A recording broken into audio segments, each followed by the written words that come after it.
श्री शिवाय नमस्तु भयम। दोस्तों, जैसा कि आप सभी लोग जानते हैं कि 4 जनवरी 2026 यानी रविवार को पड़ रही है माघ महीने की कृष्ण पक्ष प्रतिपदा तिथि, जो बहुत ही खास है।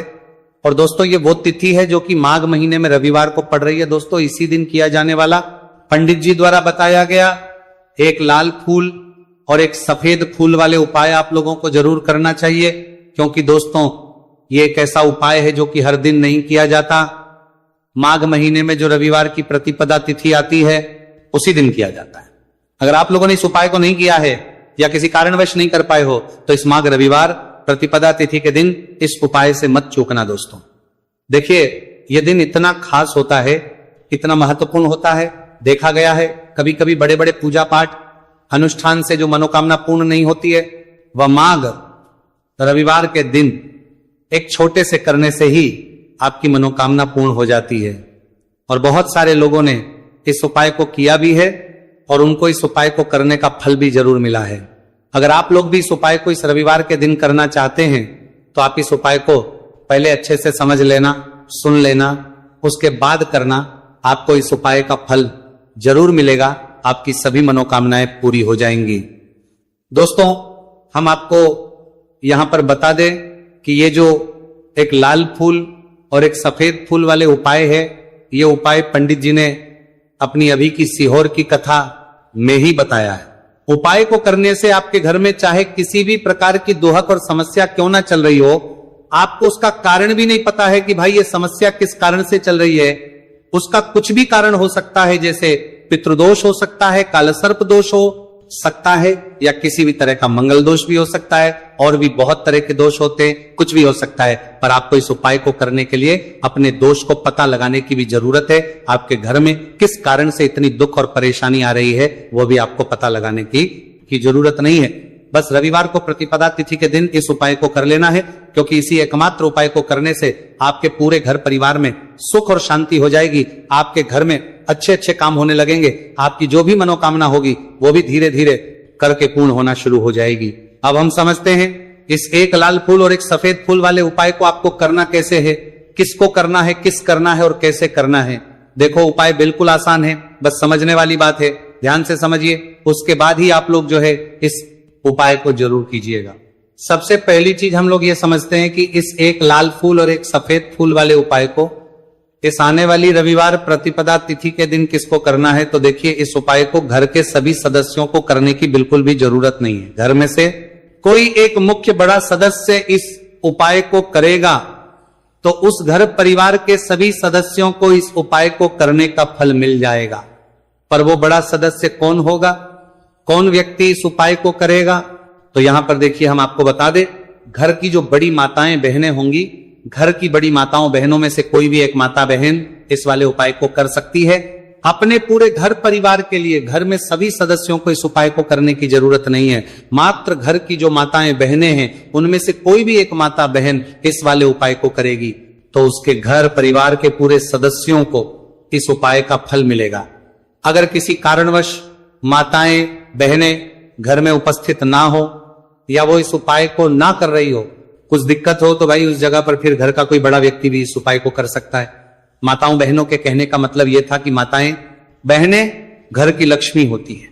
जब घर की लक्ष्मी कोई उपाय करती है तो निश्चित ही भगवान शिव जी जल्दी प्रसन्न होते हैं और उपाय का फल में बहुत जल्दी और बहुत बड़ा करके भी यहां पर देते हैं। तो आप लोग ये बात समझ गए होंगे। अब हम ये बात समझते हैं कि इस वाले उपाय को हमें करना किस समय है।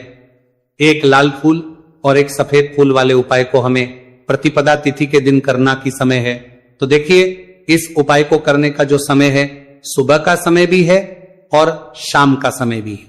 अब देखिए, यहां पर हम मुख्य रूप से सुबह का समय नहीं बोलेंगे, क्योंकि देखिए ये जो प्रतिपदा तिथि है, और आप सभी लोग जानते हैं रविवार प्रतिपदा तिथि के दिन का प्रदोष काल का मतलब शाम का जो समय होता है ना, इस दिन भगवान शिव जी का सबसे प्रिय दिन होता है।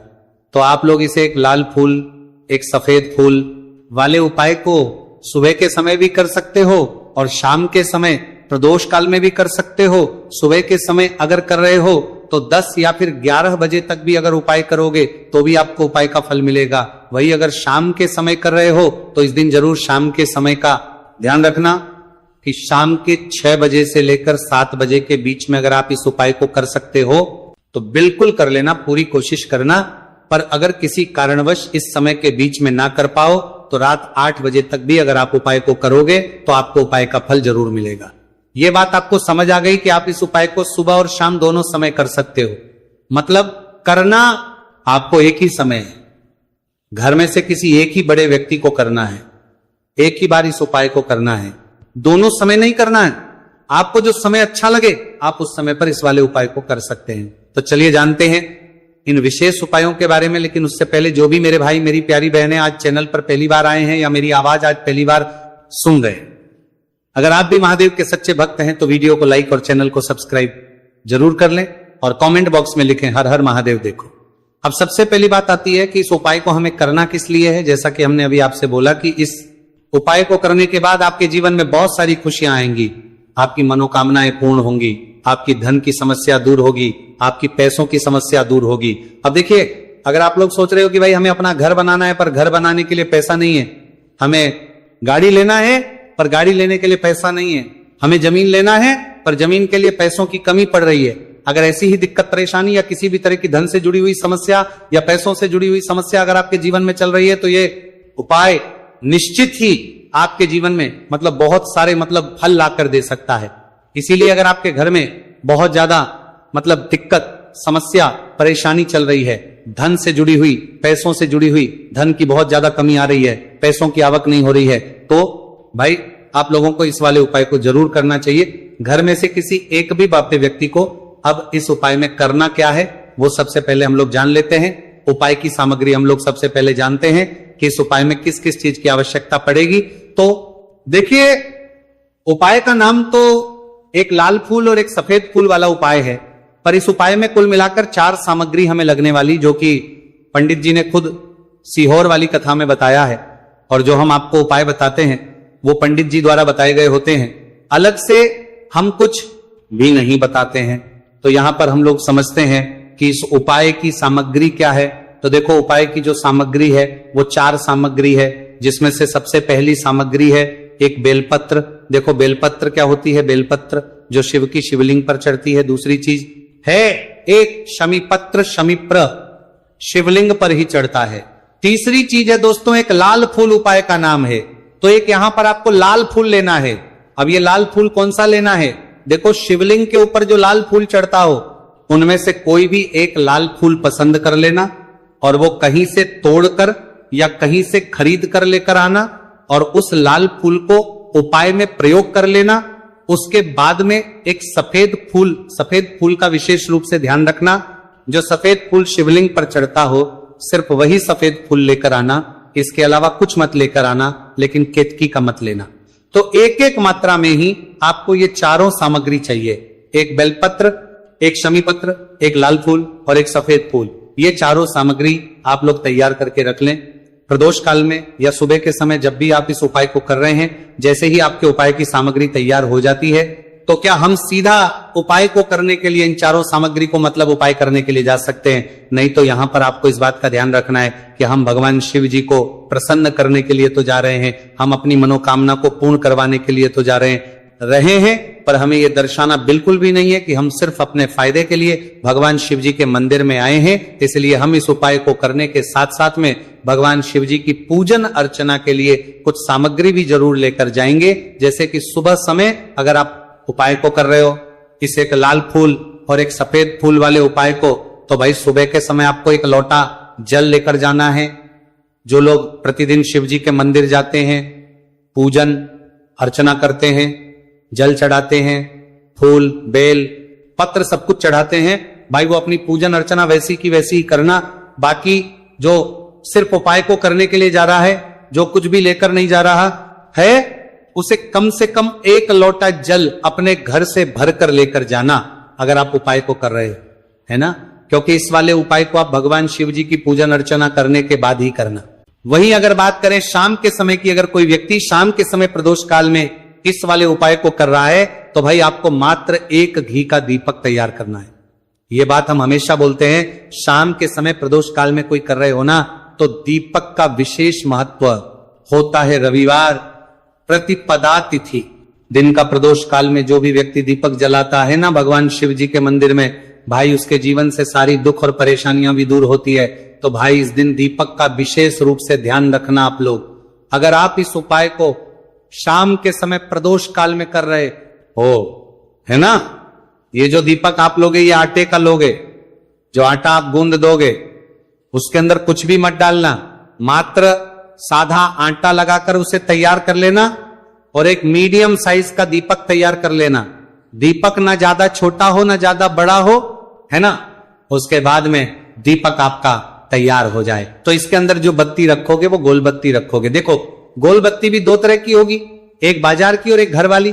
तो कोशिश करना अपने घर में जो रुई रखी हुई है उस रुई से आप लोग एक गोल बत्ती अपने ही हाथों से बनाओ। उपाय का फल अच्छा मिलता है, भगवान शिव जी जल्दी प्रसन्न होते हैं। जब हम किसी भी उपाय को अपने हाथों से परिश्रम करके तैयार करते हैं तो आपको उस दीपक के अंदर एक गोल बत्ती रख देनी है। इसके अंदर जो चीज आप लोग डालोगे वो डालोगे शुद्ध देसी गाय का घी।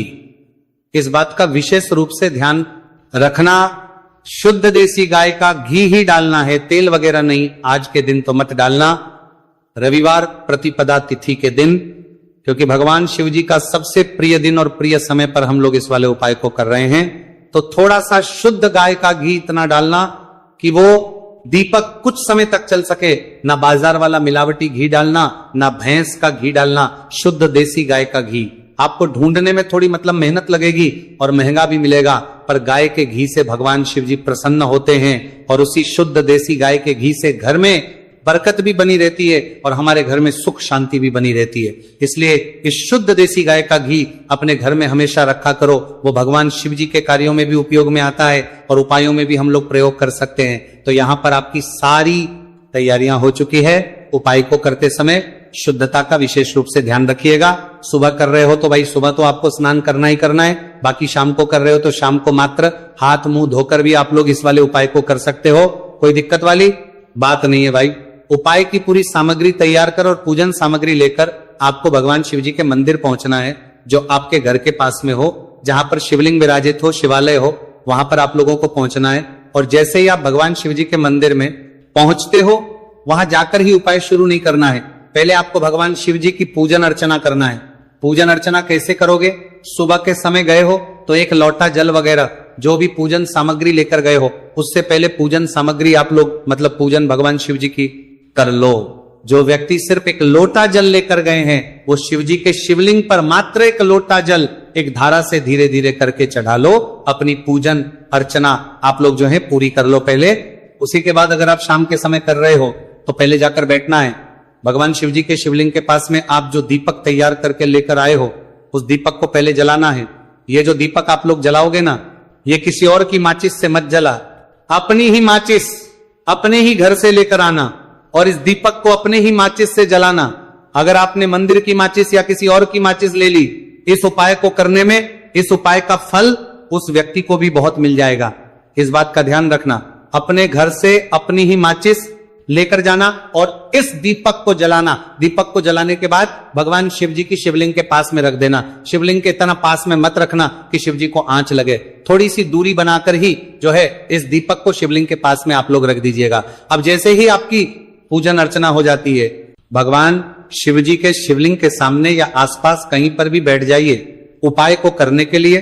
और उपाय को करने से पहले आप लोग अपनी वो चारों पूजन सामग्री निकाल लीजिए। उपाय की जो सामग्री है वो निकाल लीजिए और भगवान शिव जी के शिवलिंग के ऊपर एक माता अशोक सुंदरी जी का स्थान देख लीजिए।